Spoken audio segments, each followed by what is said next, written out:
Hey everyone, कैसे हैं आप लोग। आई होप आप लोग अच्छे होंगे, बेहतर होंगे और एकदम मजे में होंगे। तो जैसा कि आप थंबनेल देख रहे हैं कि 50 best questions of first law of thermodynamics for IIT JAM and GATE 2022 physics. जी हाँ, यदि आप आईआईटी जैम, गेट या किसी भी एमएससी फिजिक्स एंट्रेंस एग्जाम की प्रिपरेशन कर रहे हैं तो ये सीरीज आपके लिए बेनिफिशियल होने वाली है।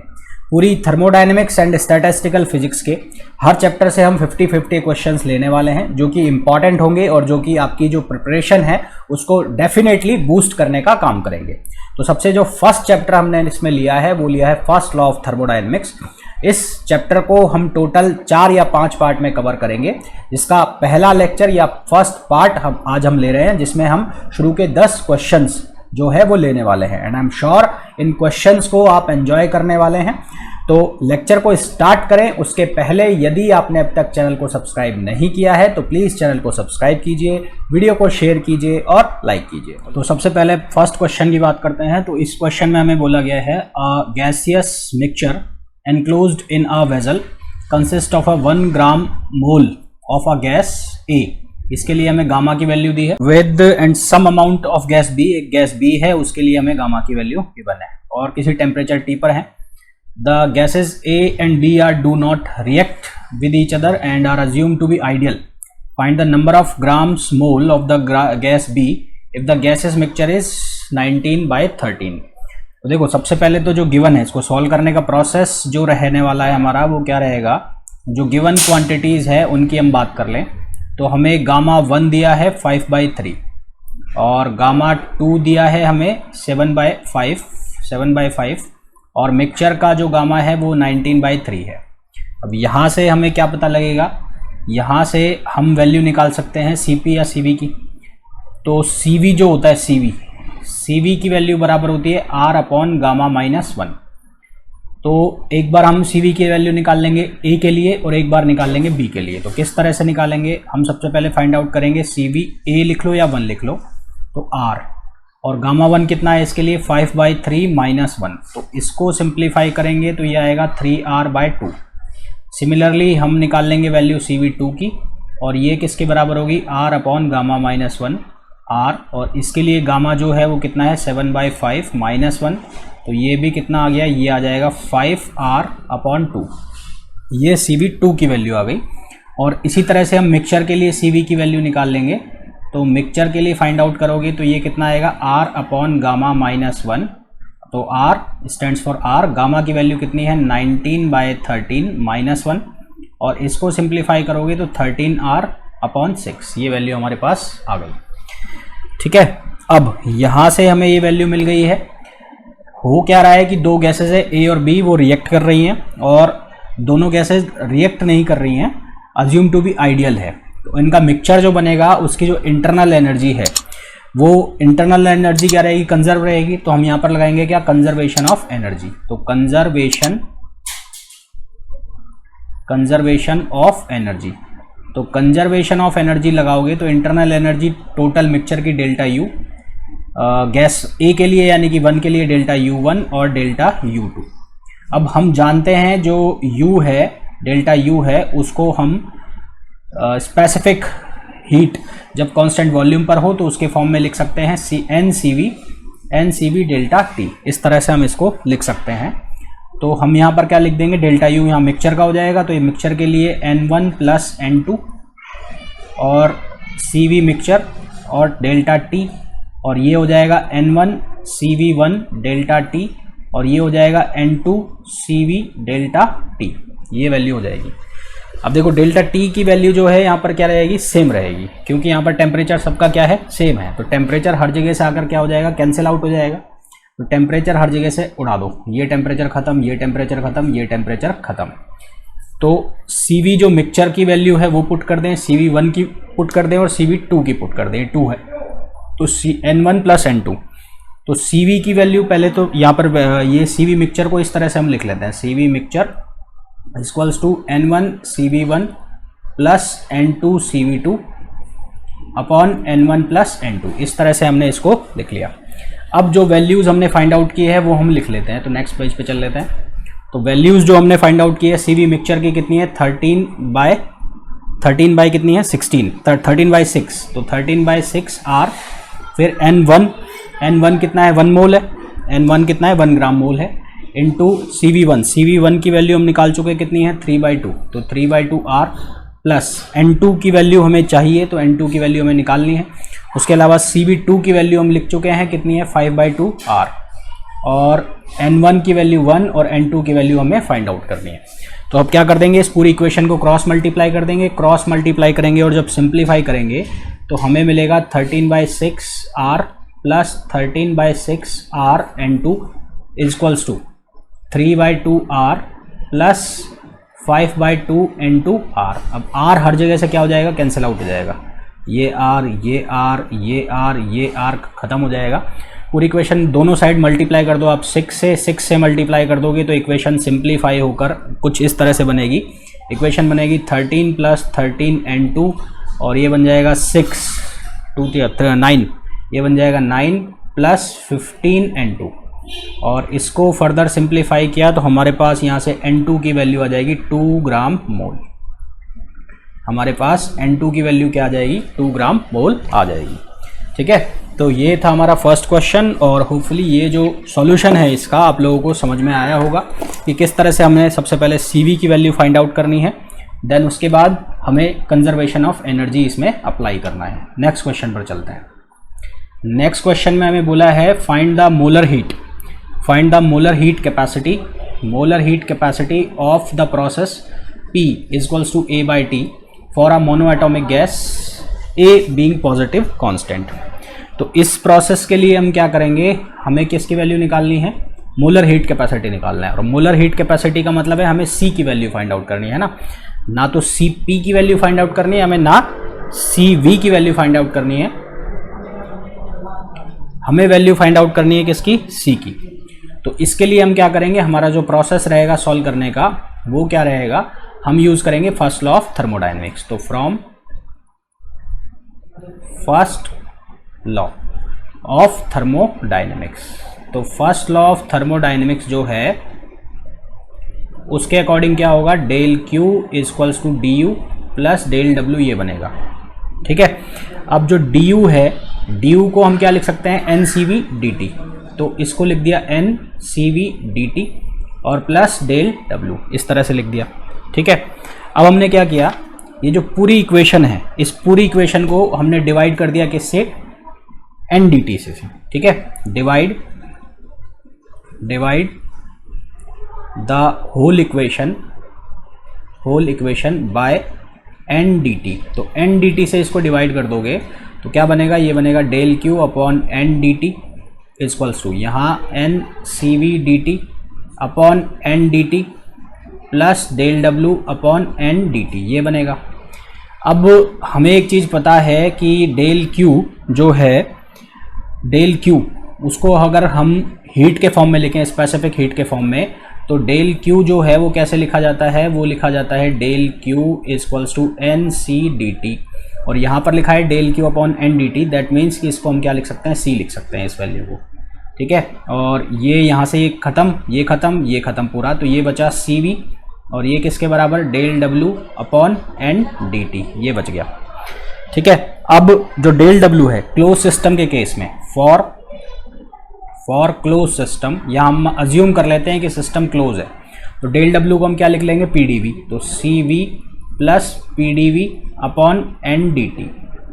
ठीक, अब क्या करेंगे साहब, अब हम करेंगे यहाँ पर आइडियल गैस इक्वेशन का यूज़। तो आइडियल गैस इक्वेशन जो है, आइडियल गैस इक्वेशन क्या है, PV इक्वल्स टू NRT, तो इसको पार्शियली डिफरेंशिएट कर दो, PdV इक्वल्स टू NRDT, यानी कि ये जो इक्वेशन है, ये जो इक्वेशन है गिवन है हमें, P बराबर A अपॉन T, ये गिवन है। तो इससे हम क्या बना सकते हैं, हम क्या करेंगे, यहाँ पर V की वैल्यू हम सबसे पहले बनाने की कोशिश करते हैं। तो यहाँ से V की वैल्यू बनाओगे तो V की वैल्यू क्या बनेगी, V की वैल्यू बनेगी NRT अपॉन P, और P की जो वैल्यू है वो कितनी गिवन है, A/T, तो यहाँ से P की वैल्यू यहाँ पर पुट कर दो, तो NRT अपॉन ये A और ये हो जाएगा T²। अब हमें जो PdV की वैल्यू चाहिए, तो PdV के लिए क्या चाहिएगा, dV, तो इसको डिफरेंशिएट करो, इसको डिफरेंशिएट करोगे तो ये क्या बनेगा, nR2T dt अपॉन A, ये बनेगा। तो ये वैल्यू आ गई किसकी, dV की। और इस dV की वैल्यू को हम पुट करेंगे कहाँ पर, हमारी जो इक्वेशन बनी थी कौन सी, C equals to CV PdV upon n dt, इस वैल्यू में। तो C equals to CV plus P का P, dV की जगह हमने कितना रख दिया, dV की जगह nR2T dt upon n dt। तो देखो क्या क्या कैंसिल हो रहा है, तो n से n खत्म और dt से dt खत्म, ये कैंसिल आउट हो गया। तो हमारे पास बचा C equals to CV plus ये P और ये कितना हो गया 2RT। अब हमारे पास P की वैल्यू है, P की क्या वैल्यू है हमारे पास, अच्छा A भी आएगा ना इस इक्वेशन में, A भी आएगा यहाँ पर A भी लिखो A, और ये A बच गया। अब हमारे पास P की वैल्यू है, P की वैल्यू क्या है, P की वैल्यू है A/T। तो P की वैल्यू को यहाँ पर सब्सटीट्यूट कर दो, तो P की वैल्यू को सब्सटीट्यूट करोगे तो क्या बनेगा, C इक्वल्स टू CV और ये हो गया A अपॉन T, ये हो गया 2RT अपॉन A। तो A से A कैंसिल, T से T कैंसिल। अब ये जो गैस है कौन सी है, मोनोएटॉमिक, और मोनोएटॉमिक गैस के लिए जो CV है, क्योंकि जो CV की वैल्यू है, CV की वैल्यू वो कितनी होती है, F upon 2R। Monoatomic gas के लिए डिग्री ऑफ फ्रीडम होता है 3, तो ये हो जाएगा 3/2R। तो यहाँ से C इक्वल्स टू CV और सॉरी CV की तो हमें वैल्यू रखनी है ना, तो यहाँ CV की वैल्यू रख दो। तो CV की वैल्यू कितनी आ गई, 3/2R मोनोएटॉमिक गैस के लिए, और ये वैल्यू कितनी है 2R। तो इसको जब सिंप्लीफाई किया तो हमारे पास आंसर आ गया कितना, 7/2R। ठीक है, तो थोड़ा सा ट्रिकी सा क्वेश्चन था, इसमें सबसे पहले आपको फर्स्ट लॉ ऑफ थर्मोडायनेमिक्स की इक्वेशन यूज़ करनी है, देन जो हमें गिवन दिया गया है उसका यूज़ करके थोड़ा सा डिफरेंशिएशन लगा के ये क्वेश्चन ईजिली सॉल्व हो जाएगा। नेक्स्ट क्वेश्चन पर चलते हैं। इस क्वेश्चन में हमें बोला गया है एन आइडियल डाईएटॉमिक, तो सबसे पहले तो डाईएटॉमिक गैस है तो उसका हमें पता होना चाहिए डिग्री ऑफ फ्रीडम क्या है। Undergoes a process in which it's internal energy changes with volume, internal energy change हो रही है वॉल्यूम के साथ, और रिलेशन क्या दिया है, U equals to CV power 2/5, C constant है। मोलर हीट कैपेसिटी का हमें क्या निकालना है, रेशो निकालना है यूनिवर्सल गैस कांस्टेंट R के टर्म्स में। सबसे पहले लिख लेते हैं गिवन क्या है, तो गिवन है हमें U मतलब internal energy, CV 2/5। Joules law से हमें पता है कि जो इंटरनल एनर्जी है वो फंक्शन होती है टेम्परेचर का, सिंस इंटरनल एनर्जी प्रोपोर्शनल होती है टेम्परेचर के, एब्सोल्यूट टेम्परेचर के, इसलिए यहाँ पर U equals to CV power 2/5 को मैं और क्या लिख सकता हूँ, इस इक्वेशन को और इस इक्वेशन को यूज़ करके हम क्या लिख सकते हैं, T proportional to V power 2/5। ठीक है, पहली चीज़ तो ये बन गई, इसको लिख दिया मैंने इक्वेशन नंबर 3। अब हम यूज़ करेंगे आइडियल गैस इक्वेशन का, तो आइडियल गैस इक्वेशन का यूज़ करोगे तो आइडियल गैस इक्वेशन, तो आइडियल गैस इक्वेशन का यूज़ करोगे, आइडियल गैस इक्वेशन क्या, PV इक्वल्स टू nRT। ठीक है, अब ये जो T है ये प्रोपोर्शनल है V पावर 2/5 के, तो मैं यहाँ पर अगर ये प्रोपोर्शनलिटी का निशान हटा लेता हूँ तो कोई कांस्टेंट आ जाएगा, तो वो भी क्या हो जाएगा, इसके साथ फिट हो जाएगा, तो वो कांस्टेंट में ही मिल जाएगा, तो इसलिए मैं कांस्टेंट को लिख नहीं रहा हूँ। तो मैं क्या कर दूंगा, PV इक्वल्स टू NR और T की जगह मैंने पुट कर दी वैल्यू 2/5 सीधी। कोई कांस्टेंट लिखना चाहते हो तो आप यहाँ पर कांस्टेंट लिख सकते हो। अब क्या करेंगे, इसको रीअरेंज करेंगे तो यहाँ V पावर 1 और यहाँ V पावर 2/5 और ये NR, अब ऊपर जाएगा तो ये बन जाएगा PV power 3/5 equals to NR, कुछ ऐसा बन जाएगा ये। ठीक है, और ये NR किसके बराबर रहेगा, कांस्टेंट के बराबर, तो हम क्या लिख देंगे, PV power 3/5 equals to constant. ये क्या बन गया, कांस्टेंट बन गया। अब पॉलीट्रॉपिक इक्वेशन जो है, पॉलीट्रॉपिक इक्वेशन को कंपेयर करें इस इक्वेशन से, इसको नाम दे देता हूँ मैं 4। और पॉलीट्रॉपिक इक्वेशन की जो इक्वेशन बनती है, equation for polytropic gas, for polytropic gas, उसके लिए क्या बनता है, PV x equals to constant. तो इन दोनों इक्वेशन को कंपेयर करें अगर 4 और 5 को, तो 4 और 5 को यदि कंपेयर करो, कंपेयर 4 एंड 5, तो 4 और 5 को कंपेयर कर रहे हो तो x की जो वैल्यू आती है वो कितनी आती है, 3/5। हमें क्या फाइंड आउट करना है, मोलर हीट कैपेसिटी। तो मोलर हीट कैपेसिटी जो है उसका फॉर्मूला क्या होता है, मोलर हीट कैपेसिटी, इसका जो फॉर्मूला है वो क्या है, C equals to R upon gamma minus 1 plus R upon 1 minus x. हमें गिवन ये है कि ये जो गैस है डायटोमिक है, तो डायटोमिक के लिए गामा कितना हो जाएगा, 7/5 माइनस 1 प्लस R हमारे पास है 1 माइनस एक्स की वैल्यू हमने फाइंड आउट कर ली, कितनी आ गई 3/5। तो इसको जब हम सॉल्व करेंगे पूरा तो हमारे पास C इक्वल्स टू आएगा 5R, जिसको हम लिख सकते हैं C/R इक्वल्स टू 5। तो ये हमारा फाइनल आंसर हो जाएगा। मेन इंपॉर्टेंट चीज़ क्या है कि ये रिलेशन बनाने के बाद आपको ये फार्मूला याद होना चाहिए। अगर ये फार्मूला आपको याद होगा तो ये क्वेश्चन बहुत इजीली सॉल्व हो जाएगा। ठीक है, नेक्स्ट क्वेश्चन पर चलते हैं। इस क्वेश्चन में हमें बोला है an ideal gas absorb 100 joule of heat, 100 joule of heat and performs 25 joule of work at constant pressure. Find the number of degree of freedom of the gas. सबसे पहली चीज़ तो क्या है कि हीट एब्जॉर्ब हो रही है, तो साइन कन्वेंशन से उसका जो साइन आएगा प्लस का, और वर्क परफॉर्म हो रहा है तो किया गया काम भी क्या होगा, प्लस का होगा। तो डेल क्यू को हम क्या लिखेंगे, प्लस 100 जूल, और डेल डब्ल्यू को हम क्या लिखेंगे, 25 जूल प्लस का। क्या लगाएंगे यहाँ पर, यहाँ लगाएंगे फर्स्ट लॉ ऑफ की जो इक्वेशन है। तो फ्रॉम फर्स्ट लॉ क्या लिखा जाएगा, del Q equals to D U plus del W. तो डेल क्यू की जो वैल्यू है वो कितनी हो गई 100, ये डी यू का डी यू, डेल डब्ल्यू कितना हो गया 25। तो इसको सॉल्व करेंगे तो डी यू की जो वैल्यू आ जाएगी वो कितनी आ जाएगी 75 जूल। ठीक है, और डी यू को हम और क्या लिख सकते हैं, इसको लिख सकते हैं N C V D T delta T, ये कितना हो गया 75 जूल। यहाँ तक हो गया ये सॉल्व। उसके बाद कांस्टेंट प्रेशर पर है, तो कांस्टेंट प्रेशर पर जो वर्क डन है हम उसको और किस तरह से लिख सकते हैं, since process is at constant pressure, तो कांस्टेंट प्रेशर पर हम वर्क को कैसे लिख सकते हैं, हम लिख सकते हैं पी डी वी, और पी डी वी को हम क्या लिख सकते हैं, एन आर डेल्टा टी।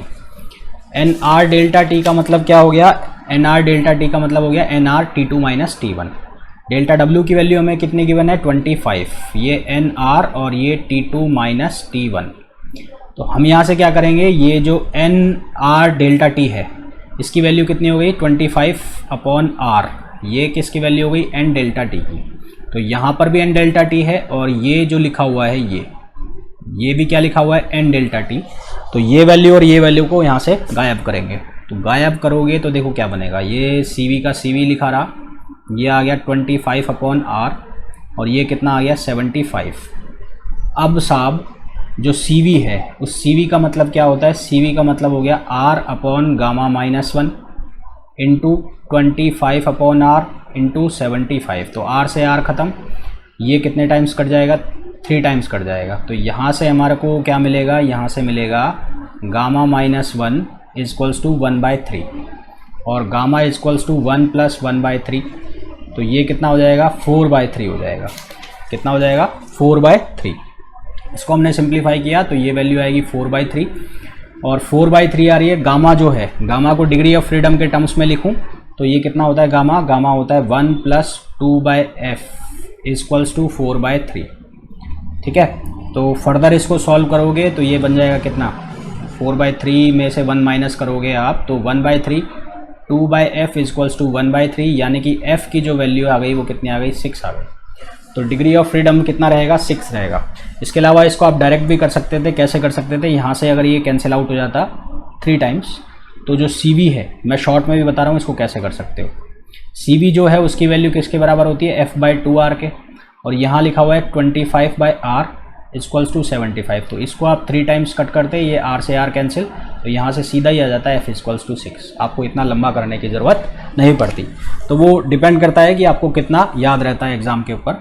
आप इस प्रोसेस से भी इसको जल्दी से सॉल्व कर सकते हो, और ये अगर है आपको ध्यान में है तो इससे भी आप इसे सॉल्व कर सकते हो।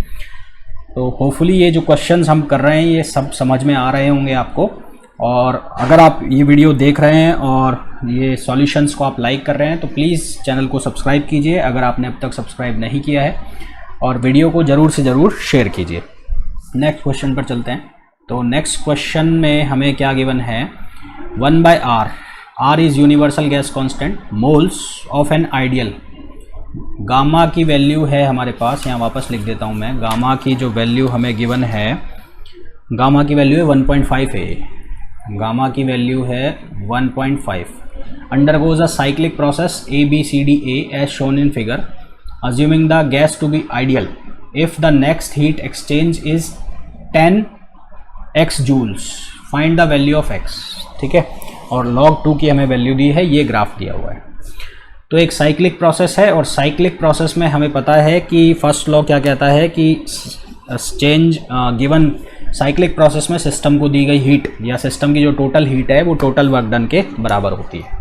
ये साइक्लिक प्रोसेस में होता है और ये हमें पता है। तो we know that for a cyclic process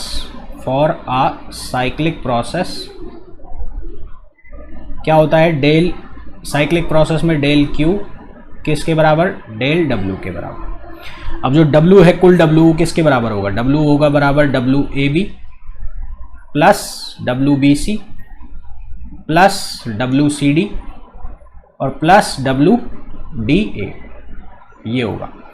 अब WAB जो प्रोसेस होगी वो कौन सी प्रोसेस होगी, कांस्टेंट प्रेशर, BC कौन सी प्रोसेस होगी, constant temperature, CD constant pressure और DA कौन सी होगी, कांस्टेंट टेम्परेचर।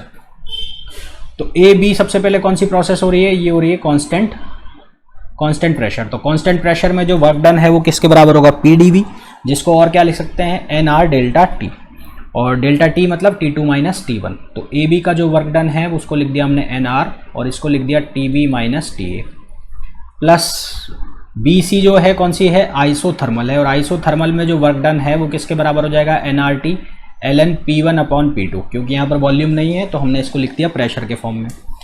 तो NR और T1 ले लो चाहे T2 ले लो, यानी कि TB ले लो, और ln PB अपॉन PC, ये लिख लिया। उसके बाद वापस से कौन सी प्रोसेस, ये है कांस्टेंट प्रेशर वाली। तो कांस्टेंट प्रेशर वाली है तो इसके लिए लिख दिया फिर से NR TD माइनस TC, और फिर से कौन सी प्रोसेस, आइसोथर्मल, तो NR TD ln PD upon P4, PD upon PA, ये लिख दिया हमने। अब जो भी वैल्यूज़ हैं इनसे रिलेटेड उनको हम सब्स्टिट्यूट करना चालू कर देंगे, और सब्स्टिट्यूट करोगे तो आंसर निकलेगा। तो हमें मोल्स दिए हैं कितने, 1/r। तो सब में से कॉमन क्या आ रहा है, सबसे पहले तो वो देख लो, कॉमन आ रहा है NR, सब में से कॉमन आ रहा है, तो NR कॉमन आ गया सब में से। यहाँ TB है, TB कितना टेम्परेचर है, 400, तो ये आ गया 400 माइनस 300 प्लस ये भी TB है, तो TB कितना टेम्परेचर है, 400 ln PB की वैल्यू कितनी है, 2 × 10³ अपॉन PC की वैल्यू कितनी है, 1 × 10³ 1 × 10³ प्लस TD का जो टेम्परेचर है वो कितना है, 300, और TC का जो टेम्परेचर है कितना है, 400 प्लस TD कितना है, 300 है, और ln ये कितना है, 10³ और ये कितना आएगा, 2 × 10³, ये बन रहा है हमारे पास। ठीक है, तो देखो क्या क्या कैंसिल आउट हो रहा है, ये तो पूरा ख़त्म हो गया, ये प्लस का 100 आएगा, ये माइनस का 100 आएगा, ख़त्म यहाँ से। और ये n की जो वैल्यू है वो कितनी लेनी है हमें, 1/r। तो 1/r ये 1/r ये दोनों आपस में ख़त्म, ये आ गया 400, और ये बचेगा ln 2, ये 10³ ख़त्म। ln 2 की जो वैल्यू है हमें क्वेश्चन में बोला है कितनी लेनी है आपको, 0.7, यहाँ गिवन है। उसके बाद ये आएगा, माइनस ले लोगे इसमें से तो 300, और ये ln 2 पर पहुंच जाएगा तो इसकी वैल्यू भी 0.7, तो 0.7 कॉमन, ये बच जाएगा कितना, 70 जूल। तो जो टोटल हीट है वो किसके बराबर जाएगी, 70 जूल, और 70 जूल को किसके बराबर करना है, 10x के। तो 70 = 10x, यानी कि जो x है उसकी वैल्यू आ जाएगी कितनी, 7 आ जाएगी। तो हमारे पास यहाँ पर जो आंसर आ जाएगा वो कितना आ जाएगा, 7 आंसर आ जाएगा। ठीक है, तो बहुत ही सिंपल सा क्वेश्चन था, बेसिक कॉन्सेप्ट के ऊपर था कि फर्स्ट लॉ जो है उसका स्टेटमेंट क्या है, उसके ऊपर पूरा क्वेश्चन खत्म हो गया। थोड़ा बहुत मैथमेटिक्स का यूज़ था, तो मैथमेटिक्स अगर आपको ठीक ठाक आता है तो ये क्वेश्चन आप इजीली कर ले जाओगे, कुछ बचेगा नहीं इसमें। फिर नेक्स्ट क्वेश्चन पर चलते हैं। इस क्वेश्चन में हमें बोला है an ideal gas is taken through a process in which the pressure and volume are changed according to the equation P equals to KV। Show that the molar heat capacity of the gas for the process is given by. Molar heat capacity इस तरह से show की जा सकती है। इसके जैसा हम एक क्वेश्चन पहले भी कर चुके हैं, तो जो प्रोसेस कुछ वैसा हमने वहाँ अडॉप्ट किया, कुछ वैसा ही प्रोसेस हमें यहाँ पे भी अडॉप्ट करना है। तो वहाँ पर हमने क्या किया था, वहाँ पर हमने सबसे पहले क्या लिखा था, फर्स्ट लॉ की जो इक्वेशन है वो लिखी थी, यानी कि del Q equals to DU plus del W, ये लिखा था। अब जो डेल Q है उसको हम क्या लिख सकते हैं, NCDT, वहाँ पर भी ये लिखा था। CV को क्या DU को क्या लिख सकते हैं, NCVDT, और डेल W को क्या लिख सकते हैं, PdV लिख सकते हैं। यहाँ तक बात खत्म हो गई। अब उसके बाद फिर हमने क्या किया था, आइडियल गैस इक्वेशन का यूज़ किया था। तो आइडियल गैस इक्वेशन जो है PV इक्वल्स टू nRT है। आइडियल गैस इक्वेशन क्या है, PV equals to nRT। Given है, गिवन क्या है, गिवन है कि P इक्वल्स टू है KV। तो इन दोनों इक्वेशन का यूज़ करो, तो दोनों का यूज़ करोगे तो यहाँ पर क्या बनेगा, यहाँ पर बनेगा KV square equals to nRT, ये बनेगा। अब इसको क्या कर दो, डिफरेंशिएट कर दो पार्शियली। तो पार्शियली डिफरेंशिएट करोगे, पार्शियली डिफरेंशिएट, तो पार्शियली डिफरेंशिएट कर दोगे तो ये बनेगा 2KV dV equals to nRDT, इतना बन जाएगा 2KV dV equals to nRDT। ठीक है। अब इसको हम क्या लिख सकते हैं, इसको लिख सकते हैं KV। ये जो KV है, इस KV को मैं वापस से क्या लिख सकता हूँ, P लिख सकता हूँ, क्योंकि यहाँ गिवन है। तो ये बन जाएगा 2P dV equals to nRDT, और ये जो PdV है ये हो जाएगा nRDT अपॉन 2। तो ये जो PdV वाली वैल्यू है, ये वाली वैल्यू और ये वाली वैल्यू दोनों सेम हो गई।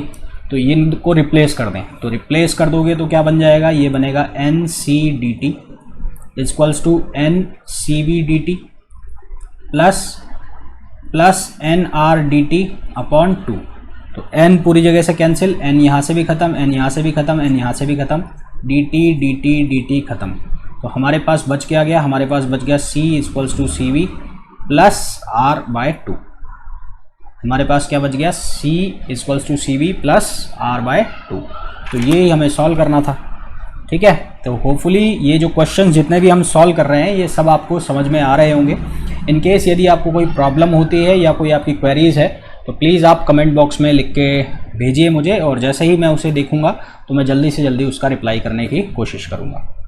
नेक्स्ट क्वेश्चन की बात करते हैं। इसमें बोला है if 2 moles of an ideal mono atomic gas, ध्यान रखना मोनो एटॉमिक गैस है, गामा की वैल्यू कितनी हो जाएगी, गामा की वैल्यू हो जाएगी 5/3 at temperature T0 is mixed with 4 moles of another ideal mono atomic gas at temperature T2 find the temperature of the mixture.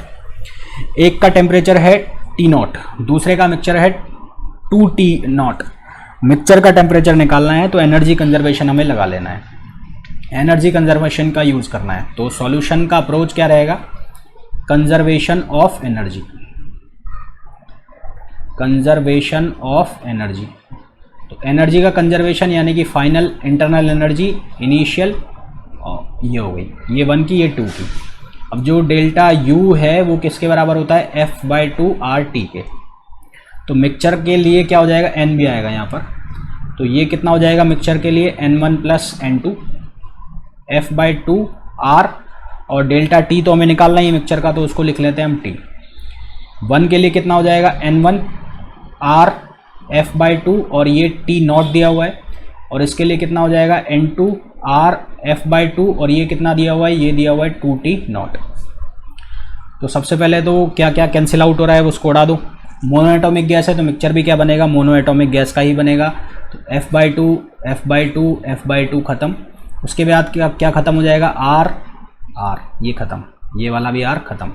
तो बचा क्या हमारे पास बचा N1 प्लस N2 N2T, यहाँ बच गया N1 T0, और यहाँ कितना बच गया, यहाँ बच गया 2T0 इंटू N2।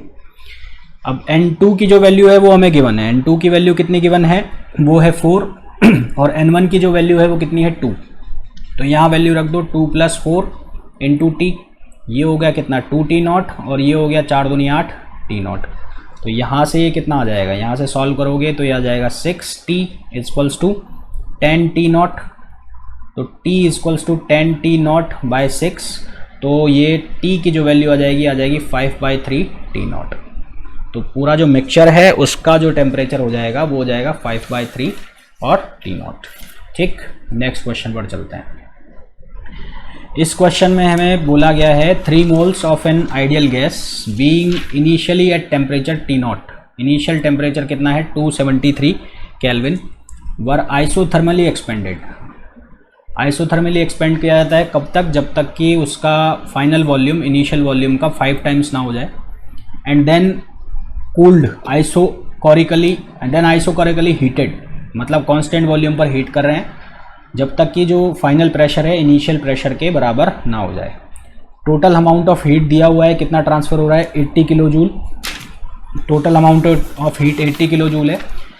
CP/CV की हमें वैल्यू निकालनी है। तो दो प्रोसेस है हमारे पास, एक प्रोसेस है कांस्टेंट प्रेशर कांस्टेंट वॉल्यूम का और एक है कांस्टेंट टेम्परेचर। कांस्टेंट टेम्परेचर मतलब आइसोथर्मल। तो आइसोथर्मल प्रोसेस के लिए जो हीट होती है वो किसके बराबर होती है, वर्क डन के बराबर।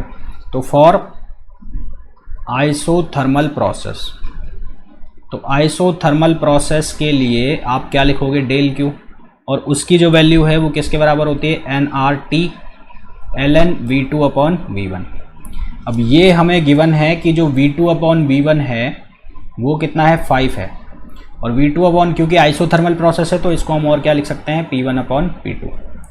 तो यहाँ से इनिशियल टेम्परेचर कितना है T0 है, उसको मैं T0 लिख लेता हूँ, तो डेल्टा Q1 लिख लेता हूँ इसको, nRT1 T0, और ln कितना हो जाएगा 5 हो जाएगा। ठीक है, ln की वैल्यू कितनी हो जाएगी 5।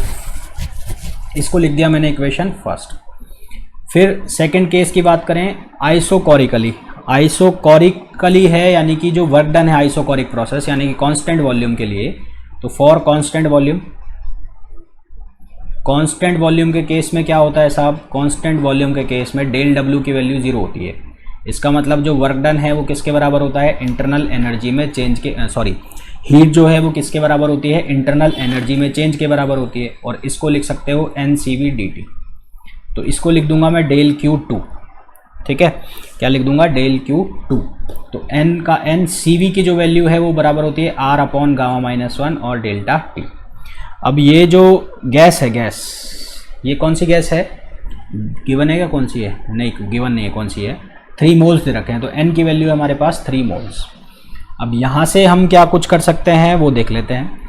देखो दूसरी जो प्रोसेस है वो कौन सी प्रोसेस है, वो है कांस्टेंट वॉल्यूम पर। तो for constant volume, constant volume के लिए आप क्या कर सकते हो कि जो प्रेशर है वो प्रोपोर्शनल हो गया टेम्परेचर के। ठीक है, तो प्रेशर टेम्परेचर के प्रोपोर्शनल हो गया, तो P2/P1 बराबर होगा किसके, T2/T1 के, ये होगा। अब P2 जो प्रेशर है, P2 जो प्रेशर है और ये है P1। ठीक, तो T2 जो टेम्परेचर है वो कहाँ से आ रहा है, आइसोथर्मल से, तो उसकी तो वैल्यू कांस्टेंट थी, तो ये हो गया T0। और जो फाइनल टेम्परेचर है वो हो गया T। ठीक है, T1 जहाँ पर ये वापस जाएगा, तो वापस जब ये पहुँच रहा होगा तो इसका टेम्परेचर हो गया T। तो यहाँ से हमारे पास किसकी वैल्यू, T की जो वैल्यू है वो T की वैल्यू कितनी आ जाएगी, वो वैल्यू आ जाएगी T0 और P1/P2। ये किसकी वैल्यू आ गई, T की वैल्यू आ गई। इस T की वैल्यू का हम क्या करने वाले हैं, ये P1/P2 किसके बराबर है, 5 के बराबर, तो ये यहाँ रख देंगे।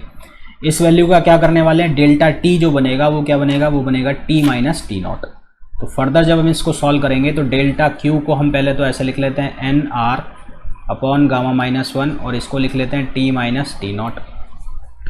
और ये जो लिखा हमने ये वाला, यहाँ पर T = T0 और ये P1/P2 किसके बराबर है, 5। तो T की जो वैल्यू है nR/γ-1, जो T की वैल्यू है वो कितनी हो जाएगी, 5 T0 हो जाएगी ना, 5 T0 हो जाएगी। तो इसकी वैल्यू हो गई 5 T0 - T0, ये वैल्यू आ गई। अब ये 5 T0 में से एक गया तो 4 T0 बच गया, कितना बच गया, 4 T0 बच गया। तो डेल्टा T आ गया ये 4 T0 और यहाँ पर ये पूरा बन गया nR/γ-1 × 4 T0। ये वैल्यू हमारे पास आ गई पूरी की पूरी। ठीक है, अब देखो इसको फर्दर हम कैसे सॉल्व करेंगे। ये आ गया डेल्टा Q2, ये किसकी वैल्यू आ गई, डेल्टा Q2 की वैल्यू आ गई। अब हमें जो टोटल हीट है वो कितनी दी हुई है क्वेश्चन में, वो दी हुई है कितनी, 80 किलो जूल। तो टोटल हीट जो हो जाएगी वो किसके बराबर हो जाएगी, वो बराबर हो जाएगी delta Q equals to delta Q1 plus delta Q2। और ये वैल्यू दे रखी है हमें कितनी, 80 किलो जूल है। 80 किलो जूल का मतलब हो गया 80 × 10⁻3। डेल्टा Q1 की वैल्यू आपने यहाँ से लिखी है nRT0 ln5, तो ये वैल्यू nRT0 ln5, और डेल्टा Q2 की value nR upon gamma minus 1 into 4T0। ये वैल्यू हमारे पास आ गई है। ठीक है, सॉल्व करो इसको फर्दर। इसको फर्दर जब सॉल्व करोगे तो क्या करोगे, इसमें इसको लिखोगे पूरी इक्वेशन को, इसको 80 × 10⁻3 को डिवाइड कर दो nRT0 से, तो nRT0 से डिवाइड हो गई, ये 4 है ना, ये 4 है, nRT0 से डिवाइड हो गई, तो ये बचा कितना ln5 प्लस यहाँ कितना बच गया 4 अपॉन गामा माइनस 1। ये 4 है, इसको कन्फ्यूज़न ना हो जाए, ये 4 है भाई, ये 4 है।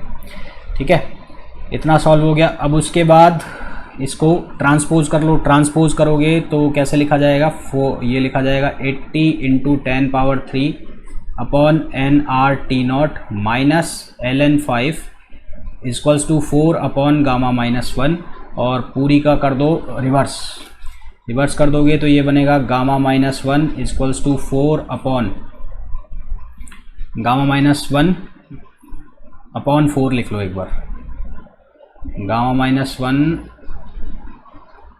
अपॉन 4।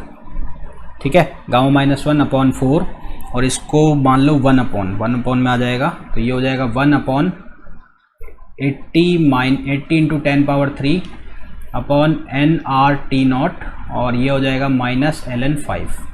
तो गामा माइनस 1 यानी कि गामा की value 1 plus 1 upon 4 upon 80 × 10⁻3 upon nRT0 minus ln5।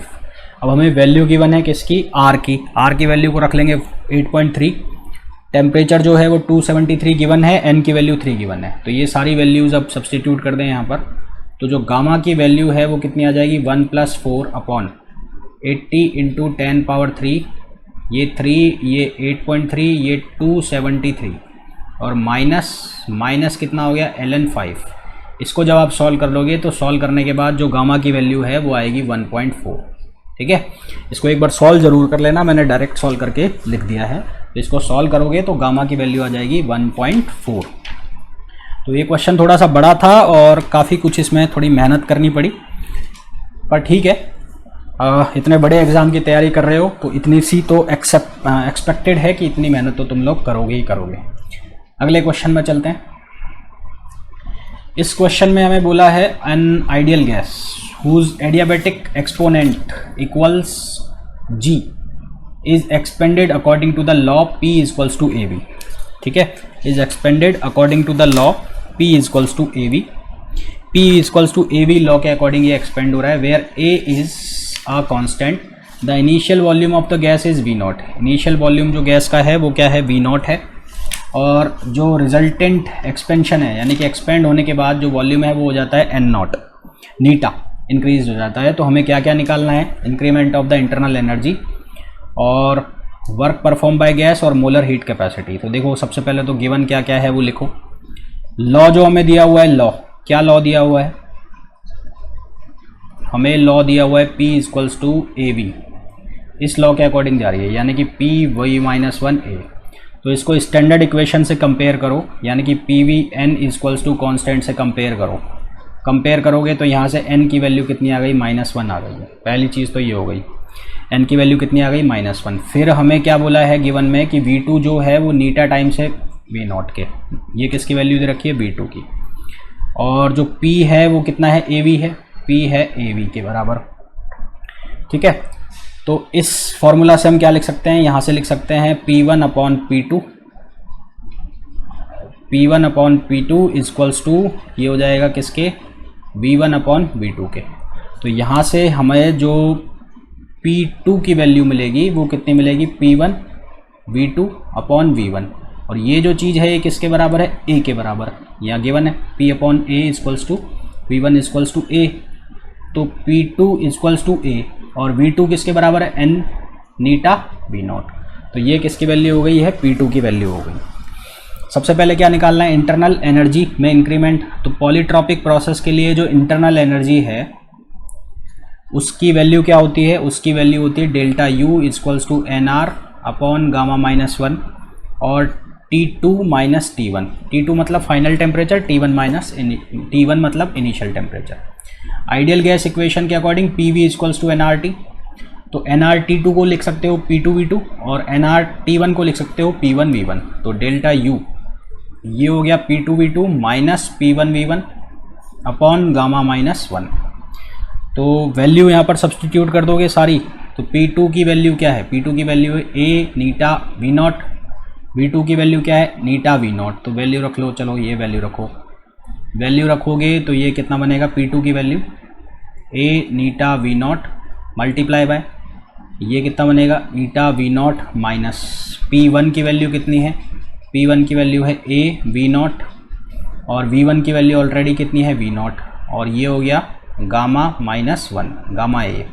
तो इसको जब सॉल्व किया तो कॉमन देखो कितना आ रहा है, ये A V0 स्क्वायर कॉमन आ गया पूरे में से, A V0 स्क्वायर, तो A V0 स्क्वायर कॉमन आ गया, एक A गया V0 स्क्वायर गया, यहाँ क्या बच गया नीटा स्क्वायर और माइनस 1, और यहाँ क्या बच गया अपॉन ये बचेगा गामा माइनस 1, गामा माइनस 1। ये क्या आ गई, इंटरनल एनर्जी आ गई।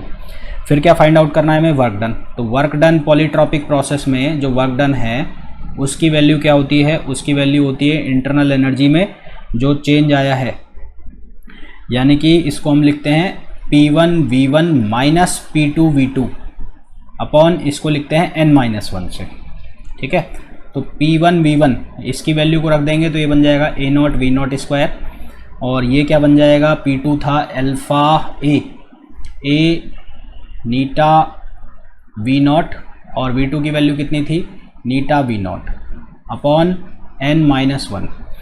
जब ये फर्दर सॉल्व होगा तो n की वैल्यू कितनी है, -1 है, तो n की वैल्यू -1 है, और ऊपर से ये कॉमन आ रहा है A V0 square, A V0 square common आ रहा है, और बच कितना रहा है 1 माइनस ईटा स्क्वायर, और ये n की वैल्यू यहाँ रख दो -1 और -1, तो -1 कितना हो गया, -2 हो गया, और ऊपर से भी माइनस कॉमन ले लो तो W की जो वैल्यू है वो कितनी आ जाएगी, 1/2 A V0 स्क्वायर और n ईटा स्क्वायर, ये ईटा है -1।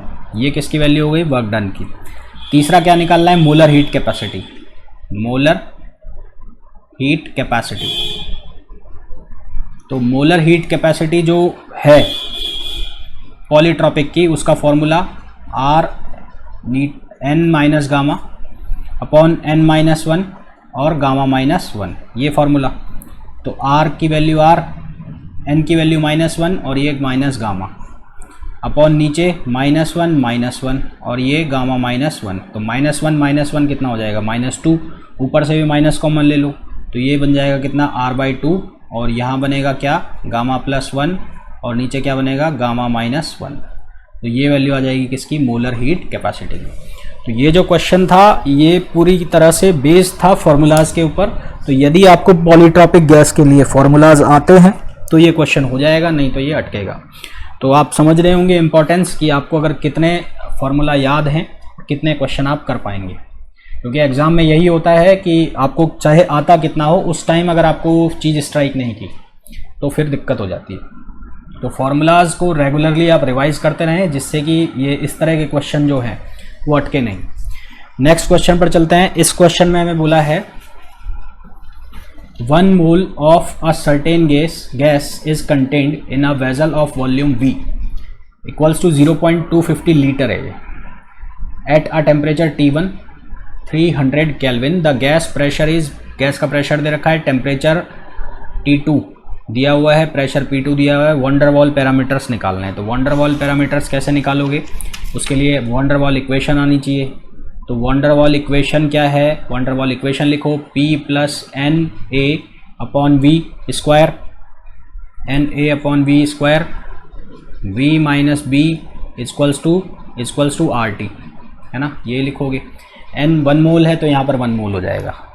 तो अब इस इक्वेशन को वापस से रीअरेंज करके लिखो, तो ये रीअरेंज करके लिखोगे तो P plus A upon V square, ठीक है, ए अपॉन वी स्क्वायर, और इसको लिख दिया मैंने R T upon V minus B, ऐसे लिख दिया R T upon V minus B. और फिर ये P किसके बराबर हो गया, R T upon V minus B, और ये हो गया ए अपॉन वी स्क्वायर, ठीक है। 2 प्रेशर चाहिए हमें, तो P1 के लिए लगा दूंगा 1 और 2 के लिए लगा दूंगा 2, यानी कि मैं क्या करने वाला हूँ, P1 को तो लिख दूंगा R T one upon V minus B minus A upon V square, ये तो हो गई P1 की वैल्यू।